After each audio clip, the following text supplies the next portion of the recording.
جباله التي لم يقارعها سوى صوته الذي صور شموخها وعنفوانها. وبهذه المناسبة الأليمة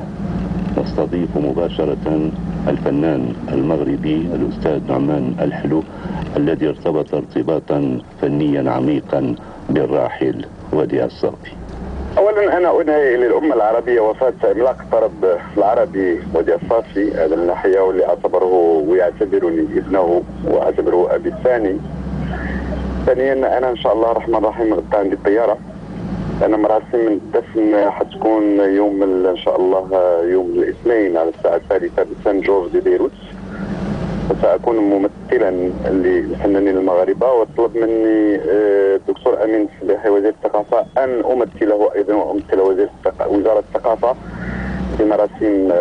مراسم الدفن وفي العزاء.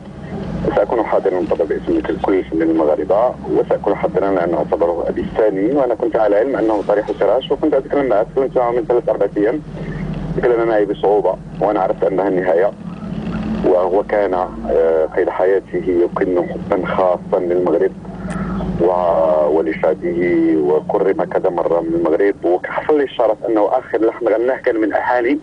وهو عهد المحبين، وانا تكلمت من حوالي نص ساعه مع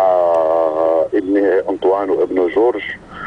وحتى انه كنا نتكلم قلت لهم انا كنا نازل في الفندق، يعني الفندق قال لي لا لا لا لا, لا قال لي ساعه في قاعدنا اخويا مش لازم يقعد في الفندق،